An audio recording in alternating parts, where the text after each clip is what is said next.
Buenas tardes, Yuriria, ¿cómo estás?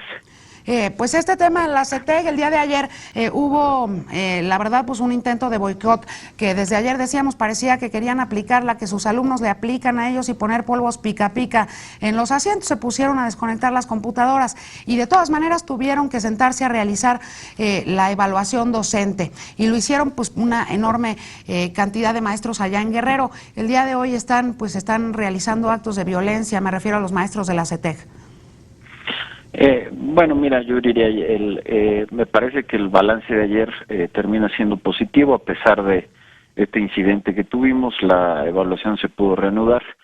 1960 maestros, o sea, prácticamente 2000 maestros hicieron la evaluación el día de ayer, y hoy están en estos momentos evaluándose 640 maestros en un ambiente de tranquilidad y sin incidentes. Veíamos las fotografías y los videos de tanto del intento de boicot como del momento en el que ya la gran mayoría de los maestros guerrerenses estaban presentando su evaluación. Al momento, ¿cuál es tu cierre de caja de lo que está ocurriendo allá en Guerrero con la evaluación, secretario?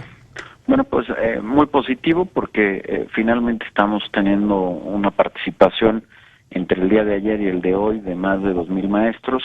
Después de este incidente, ya todo con mucha armonía y tranquilidad en el centro de evaluación, y tendremos una reposición el próximo viernes, el viernes 11 de diciembre, para hacer la evaluación a todos aquellos que todavía faltaron. Así es que el balance terminará siendo una participación bastante amplia, superior al 60% posiblemente, y me parece que en dadas las condiciones es bastante favorable lo sucedido en Guerrero, Yuriria. Decían en estas últimas horas que la verdad, la forma en la que Aurelio Nuño ha podido enfrentar, digamos, pues a estas minorías intensas es notable, y ningún secretario de Educación, ni federal ni estatal, se la había aventado antes. Bueno, mira, nosotros tenemos el compromiso y la instrucción del presidente de la República de cumplir con la reforma educativa, de que vaya avanzando en todo el país. Entendemos muy bien que hay estos estados, Michoacán, Guerrero, Oaxaca y Chiapas, en donde hay mayores resistencias, pero que bueno, pues las tenemos que ir venciendo. Esto es un proceso, apenas está empezando, falta mucho camino por recorrer y por andar, pero me parece que vamos en la dirección correcta y que poco a poco vamos avanzando en esta dirección, pues en beneficio de los niños de México, yo diría, en poder cumplir lo que nos mandata la reforma educativa, que hoy es ya un derecho de todos los niños y los jóvenes de México a tener una educación de calidad, a través de esta profunda transformación que estamos haciendo del sistema educativo, con los elementos que nos da ahora la reforma educativa, y que bueno, iremos avanzando. Yo sé, cada vez hay más maestros en todo el país y particularmente en esta zona que empiezan a convencerse de las bondades de la reforma educativa, que empiezan a conocer de mejor forma la reforma, y por lo tanto empiezan a saber que, a diferencia de lo que les habían dicho algunos de estos líderes que no quieren perder sus privilegios, pues empiezan a conocer que la reforma no es en su contra, al contrario, es una reforma para ayudarlos, para capacitarlos mejor, para que puedan prosperar por sí mismos y que no le tengan que deber a nadie el trabajo, que puedan ganar más si es que les va bien en las evaluaciones. En fin, me parece que vamos avanzando, es un proceso, es complejo, pero estoy convencido de que vamos en la dirección correcta, yo diría. ¿Y va en serio, secretario, que van a castigar tanto administrativo intento de boicot ayer en Guerrero? Mira, en esto yo quiero ser muy cuidadoso, porque como lo he dicho desde ayer, yo no quiero que paguen justos por pecadores. Entonces, estamos haciendo un análisis muy cuidadoso y muy detallado para poder identificar plenamente a quiénes son quienes tuvieron estas actividades, y en función de lo que hayan hecho, deslindar las responsabilidades que correspondan, ya sean administrativas o, en su caso, el presentar alguna denuncia. Pero de verdad quiero ser cuidadoso, porque hay que entender que lo que sucedió ayer pues era un salón, un espacio ahí en el centro de convenciones con más de 3000 maestros, en el que unos cuantos se levantan, empiezan a desconectar computadoras, a gritar consignas, pero hubo otros maestros que, al sí querer la evaluación, se pararon para intentar impedir que estos continuaran con estas actitudes y estas actividades.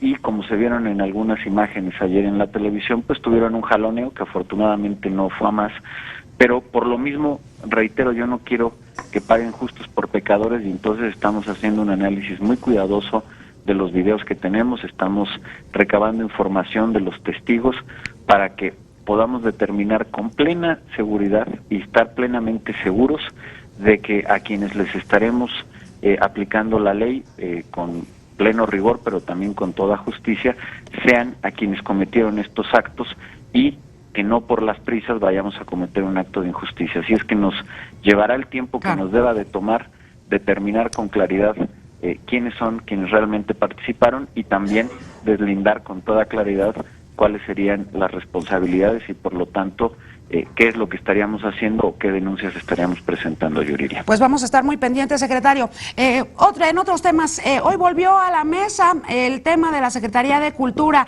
ahí en la Cámara de Diputados. Así es, hoy tuve la oportunidad de participar en una reunión con las comisiones tanto de Cámara de Diputados como del Senado de Cultura, para explicar el fondo de la propuesta del presidente de la República de crear esta Secretaría de Cultura. Y yo lo que les decía es que la esencia de la propuesta y la razón de crear una Secretaría de Cultura es que hoy, desafortunadamente, la cultura en México se encuentra en una trampa burocrática.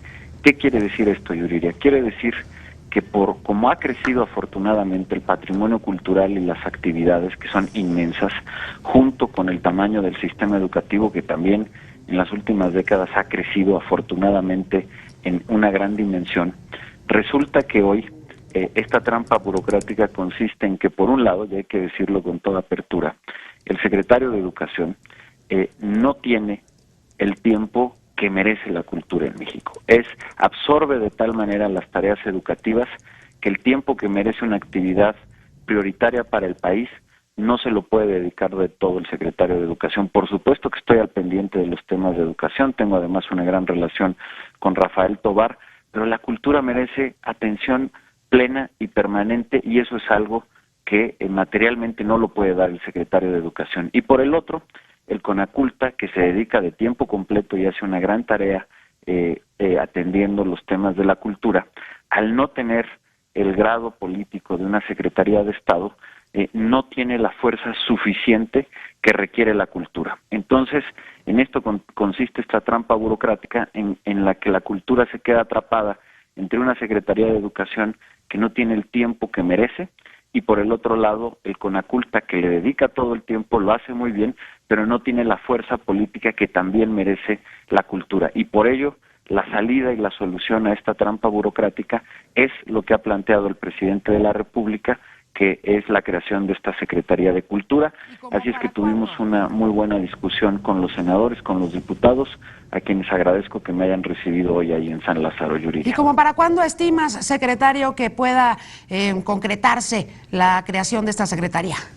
Pues esperemos que sea muy pronto. Yo entiendo los tiempos del Congreso, que tienen muchos temas que atender, particularmente en el cierre de este periodo, pero justamente de manera muy respetuosa, el llamado o la invitación que les hice el día de hoy fue a que juntos pudiéramos liberar a la cultura de esta trampa burocrática por el bien de México lo más pronto posible. Y me parece que, pues de acuerdo a los tiempos del Congreso, de los cuales seremos muy respetuosos, esperamos que se pueda dar a la brevedad. Secretario, y por último, hoy se emitieron los primeros bonos educativos en la Bolsa Mexicana de Valores. Así es, esta es una gran noticia. Hoy fuimos a dar el campanazo ahí a la Bolsa Mexicana de Valores con la primera emisión de estos certificados de infraestructura escolar. Tenemos muy buenas noticias. Teníamos como objetivo en esta primera emisión poder recabar cerca de 5,000 millones de pesos, y fue superior a lo que esperábamos, fue de 8,500 millones de pesos, lo cual es una muy buena noticia para este primer paquete, y podremos iniciar este programa de inmediato. No vamos a tenernos que esperar hasta enero, sino ahora mismo, en diciembre, estaremos poniendo en marcha ya este programa para poder dejar en buenas condiciones a la mayoría de las escuelas del país. Este es un programa que nos va a permitir tener 50,000 millones de pesos adicionales sin incurrir en deuda pública, que vamos a destinar a un poco más de 33,000 escuelas, beneficiando a cerca de 5 millones de alumnos, y vamos a poder corregir un mal que llevaba mucho tiempo en nuestro país. Podamos corregir escuelas que hoy no tienen baños, escuelas que hoy no tienen luz, escuelas que hoy no tienen agua, que no tienen pisos y techos firmes, en fin, escuelas que hoy no cuentan con la dignidad necesaria. Lo vamos a poder corregir con este programa y vamos a poder ayudar a la calidad de la educación, porque no es posible o se complica mucho generar las condiciones de calidad que requiere nuestra educación si no tenemos escuelas dignas y de calidad. Así es que esta es una gran noticia para todos. Ahí estuvimos el gobernador Erubiel Ávila, el gobernador Graco Ramírez en representación de los gobernadores del país, estuvo el subsecretario Fernando Aportela, quien fue junto con el secretario de Hacienda quienes diseñaron este mecanismo financiero. Así es que es una gran noticia, Yuridia. Muchísimas gracias, enhorabuena, Aurelio Nuño Mayer, secretario de Educación Pública Federal. Muchas gracias por estos minutos. Te invitamos a seguir cuestionando la información con los siguientes videos.